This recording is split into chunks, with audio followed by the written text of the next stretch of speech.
E aí pessoal, tudo bom? Deixa eu arrumar aqui um pouquinho. Aí. E aí pessoal, tudo bem? Seguinte, falar hoje sobre saxofone, mas de uma maneira mais inicial, para quem está começando ou já tem algum contato com o instrumento e está procurando alguma informação sobre, ou com alguma dúvida sobre o funcionamento do instrumento em si. E o que é melhor, qual é o instrumento melhor, alguma coisa com relação a isso, né? Bem, falar sobre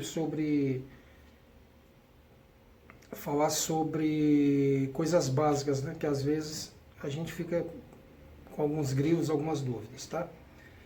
Bom, primeiro, a família do instrumento, a família do saxofone. Todo instrumento é feito para poder ser um comparativo com o instrumento mais antigo que nós temos, que é a voz humana. Esse comparativo é feito da seguinte forma: você tem homem e mulher, se tratando de canto, você tem homem e mulher, que são duas divisões, voz bem, a grosso modo, bem simples, para poder ficar fácil de entender. Você tem homem, mulher, voz aguda, voz grave, só que aí você pode ainda dividir em mais duas. Pegar a mulher, dividir em mulher de voz aguda, mulher de voz grave, homem de voz aguda, homem de voz grave. Então você teria 4 vozes a início. Claro, tem as intermediárias com relação a essa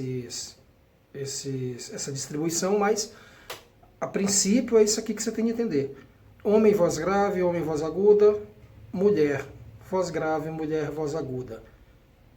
Baixo, tenor, no caso, homem, baixo, homem, tenor, mulher, contralto, mulher, soprano. Então você tem as 4 vozes. O saxofone ele vai acompanhar essa distribuição, claro, vai mudar alguma coisa, vai mudar alguns nomes, mas é basicamente essa distribuição.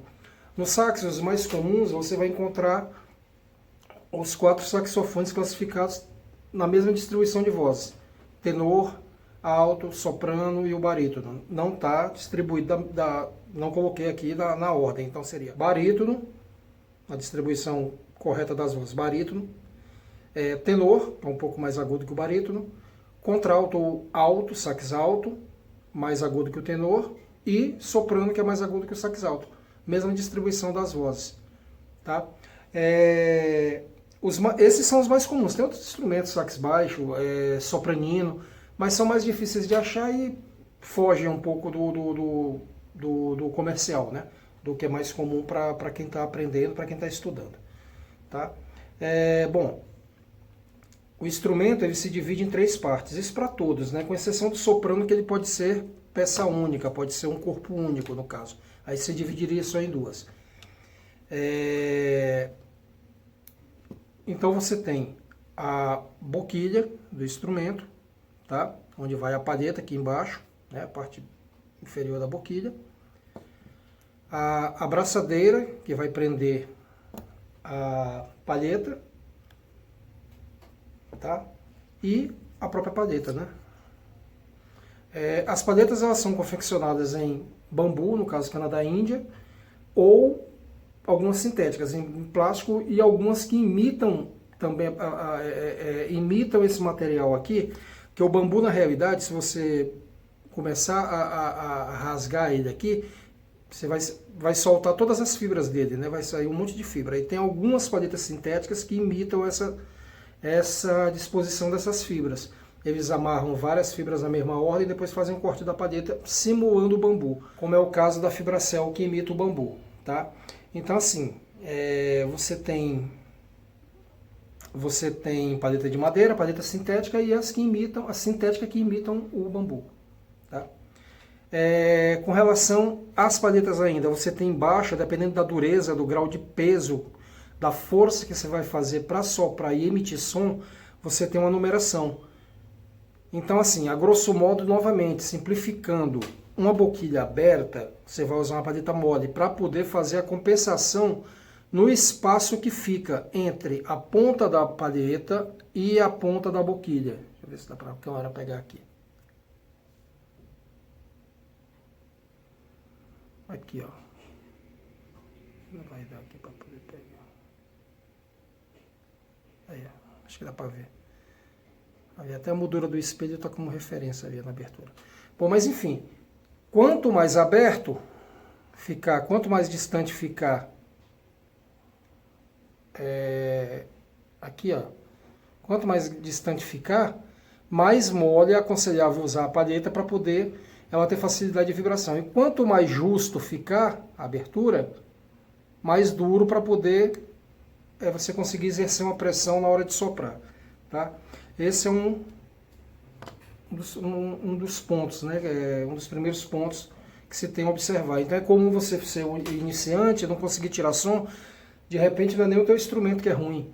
Às vezes é essa combinação de boquilha com palheta que está errada, tá? Que você não teve orientação acertada com relação a isso aí.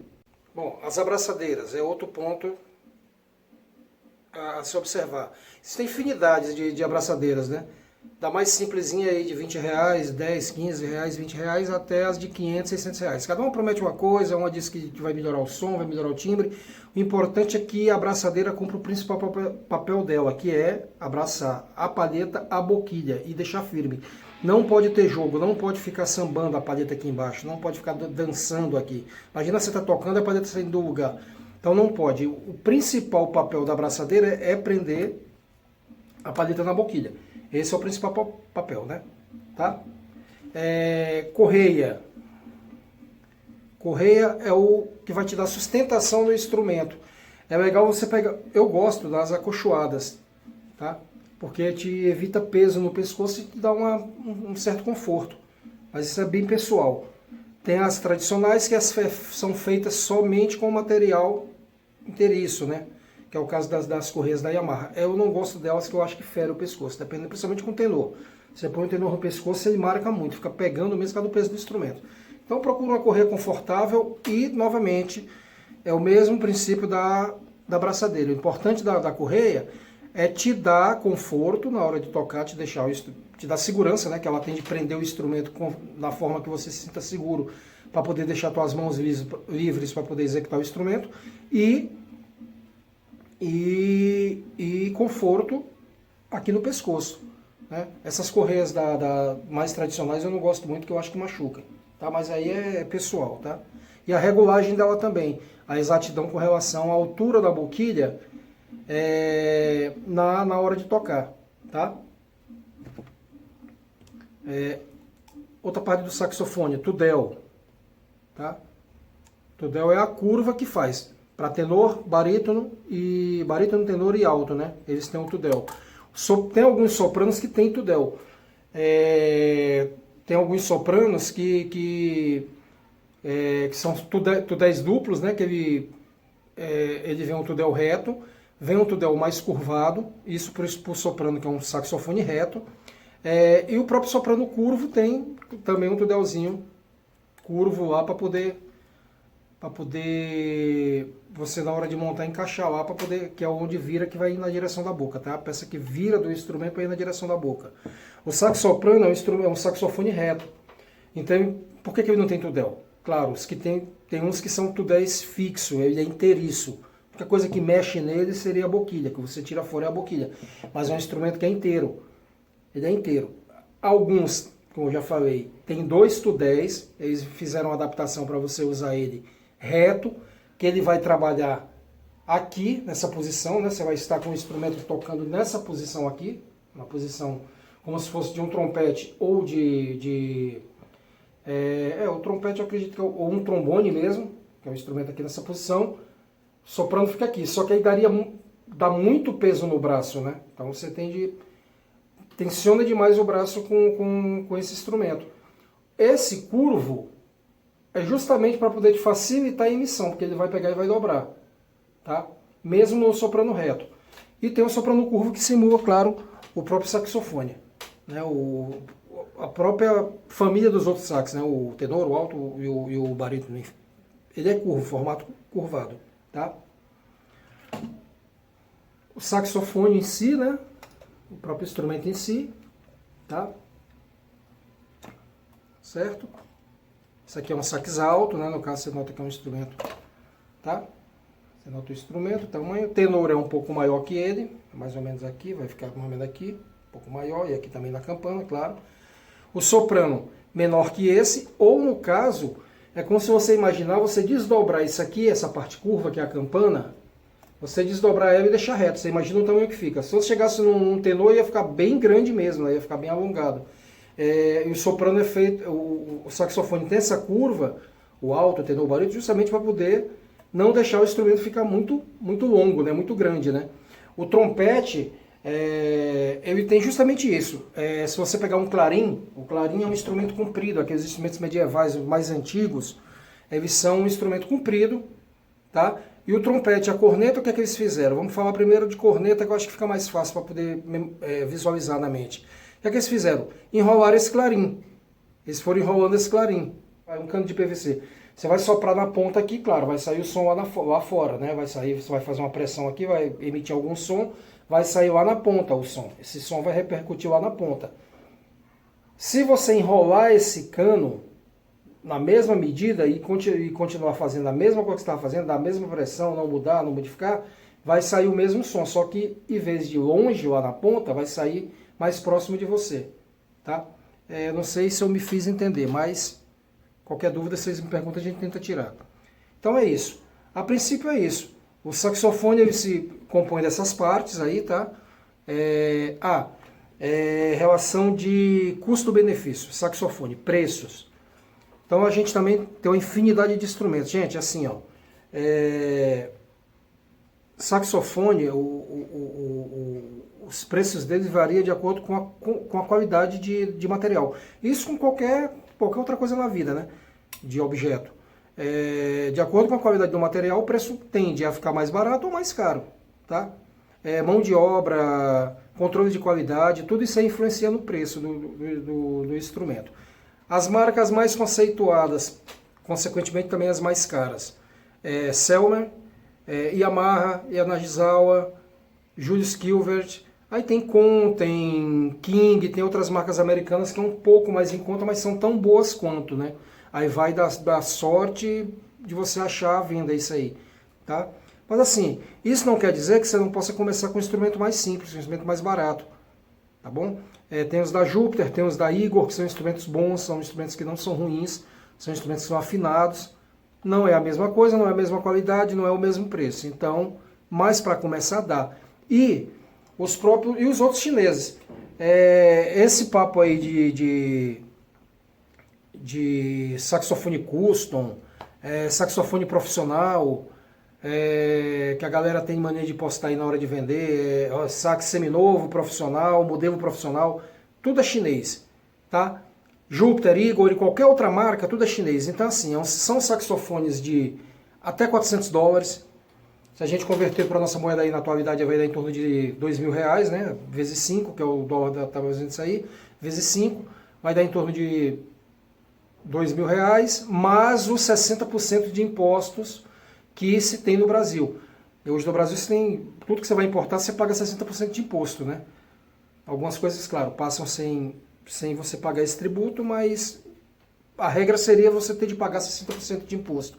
Então 60% vezes 2.000, R$1.200. Então seria na faixa de 3.200 um instrumento novo, um instrumento de $400. Lembrando que $400 é o mais caro dos saxofones chineses. Então você tem de 200 a $400, 240, 230, é só você entrar no eBay. De repente pode alguém rebater e falar, não, mas eu comprei um saxofone, eu paguei R$7.000 nele. Desculpa falar, mas você tomou uma bica, cara. Tá? Infelizmente você comprou um instrumento muito caro, um instrumento de estudante. Eu não classifico nem como estudante, intermediário, profissional. Tem muito profissional que toca instrumento estudante, tem muito estudante que toca com instrumento profissional. Teoricamente profissional, né? Como são os casos do Yamaha 62, que o Yamaha tem uma numeração que vai classificando os instrumentos. Na realidade, ali é a qualidade do metal que ele está classificando e algumas funções que possa vir ou não no instrumento. Por exemplo, o 21 da Yamaha, que se diz estudante, é um instrumento que não tem um Fá sustenido e nem tem os engraves.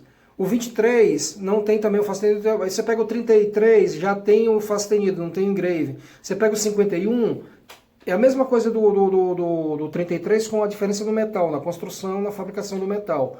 O 62 tem tudo, tem os engravings. O engraving o que é? Aqueles desenhos que tem no saxofone que embeleza o corpo do instrumento. tem a chave do fastenido, tem instrumento completo, né? O tipo de metal dele é diferente, é um instrumento bem mais robusto. É isso que faz a diferença, entendeu? E isso encarece. Claro, isso vai encarecer, né? Sem falar no controle de qualidade. A Yamaha é muito rígida.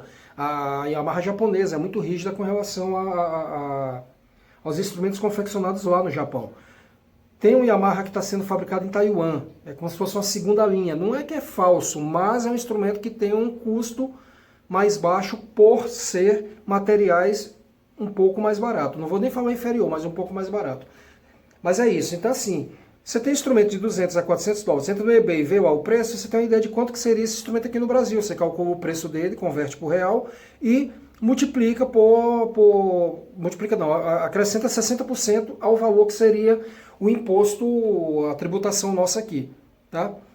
Se você tem alguém lá fora que consegue trazer para você, coloca na mala, ou traz como mala de mão, outra, enfim, arranca as etiquetas, traz como usado, diz que é dele, né, meu instrumento de uso, traz, passa numa boa, vai passar numa boa, tá? Até onde eu sei, passava numa boa. Mas, simplificando a coisa, é isso. Instrumento de 250 dólares, vamos arredondar, 250 dólares até 450 dólares, né, vai dar em média de 3 mil reais, 2 mil reais, você multiplica, soma com mais 60%, né, desse valor, desses 2 mil reais, e você vai ter o preço do instrumento. Eu acho meio puxado aí, os caras estão vendendo instrumento aí por 9, 10 mil, instrumento, preço de Yamaha 62, os caras vendendo instrumento chinês, né. Para você identificar instrumento chinês, é uma coisa que é bem comum, bem simples. Tem muita réplica também no mercado hoje em dia, que são réplica da Selmer, réplica da Yamaha e réplica do Yanagisawa. São essas 3 réplicas chinesas. Você vê que são instrumentos baratos. Você entra no eBay, tem. Entra na AliExpress, tem. Primeira coisa que você identifica para saber se o instrumento é falso. Esse formato de Tudel aqui da Eagle. Ó. Não sei se eu vou ver se eu consigo pegar um ângulo aqui que dê para ver aqui, ó. Tá vendo? É um negócio mais quadrado, é tipo um quadrado aqui. Ele forma ele tem um hexágono, 6 lados aqui, né? Aí um lado vem para baixo aqui para peça e o outro lado sobe aqui para cima. O Selmer, ele vem acompanhando o formato do S da Selmer, que é gravado aqui no meio. É um dos primeiros pontos, tá? Esses réplica é esse Tudel aqui da Eagle, ou de qualquer um outro chinês. Você pode observar que todos os chineses vão ser esse Tudel aqui, sextavado aqui, né? Com esse hexágono aqui no formato do corte da chave. E o S gravado aqui no meio. Imita, fica bem parecido, fica bonito até bonito. Tem umas réplicas que é bem bonito até a foto aqui e tal. Enfim. Mas você já vê que é falso. Coloração do instrumento. Pô, a Selmer, os Mark VI, são instrumentos da década de 70. Então como é que um instrumento da década de 70 pode vir preto? Naquela época não tinha instrumento preto. Ou se tinha, eu desconheço. Eu posso até estar falando besteira com relação à coloração desse instrumento, do Selmer Mark VI preto, mas eu acho que não tinha. Todos eles eram dourados. Tá? E outras características, né? Apoio do polegar. O instrumento profissional geralmente vem com esse apoio de polegar em plástico, né? Esse material plástico. Tá? Os apoios do polegar, os dois. Né? Isso falando de instrumento mais moderno. Os antigos têm alguns instrumentos, tipo o Conley fez, que ele não tem nem a regulagem. Ele é uma peça única aqui soldada. Então, mas são particularidades que se você levar para alguém que toca, para alguém que já toca, para alguém que tem um pouco de experiência, um pouquinho de tempo que já toca instrumento, vai conseguir identificar e vai te falar. Ou a honestidade do vendedor, né? De chegar e dizer, isso aí é uma réplica ou isso aí não é. Tá, gente? Então tem que tomar cuidado aí que tá cheio de instrumentos vendendo aí, então tem que tomar cuidado na hora de fazer o investimento, tá? Mesma coisa para as boquilhas. Boquilhas também tem várias boquilhas e hoje em dia tem muita réplica, né? Tem réplica de tudo que você possa imaginar, tá bom? Então, pessoal, é isso aí. Espero que tenha ajudado. Se tiver alguma dúvida, perguntei para mim que eu respondo para vocês aí no canal, tá bom? Abração a todos aí. Até mais.